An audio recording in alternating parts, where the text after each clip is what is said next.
Let's learn how you can save Instagram reel draft to your gallery. So let's start by opening our Instagram application. You want to go to your profile in bottom right corner and just switch to your Reels tab. So click on it. Here you will have the drafts.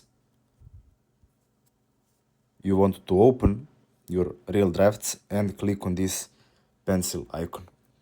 Now what you want to do is click on this arrow in top left corner. This will switch your reel to new settings, so you just need to slide it down to the end and click on this download button. Now your Instagram reel will be saved to your gallery.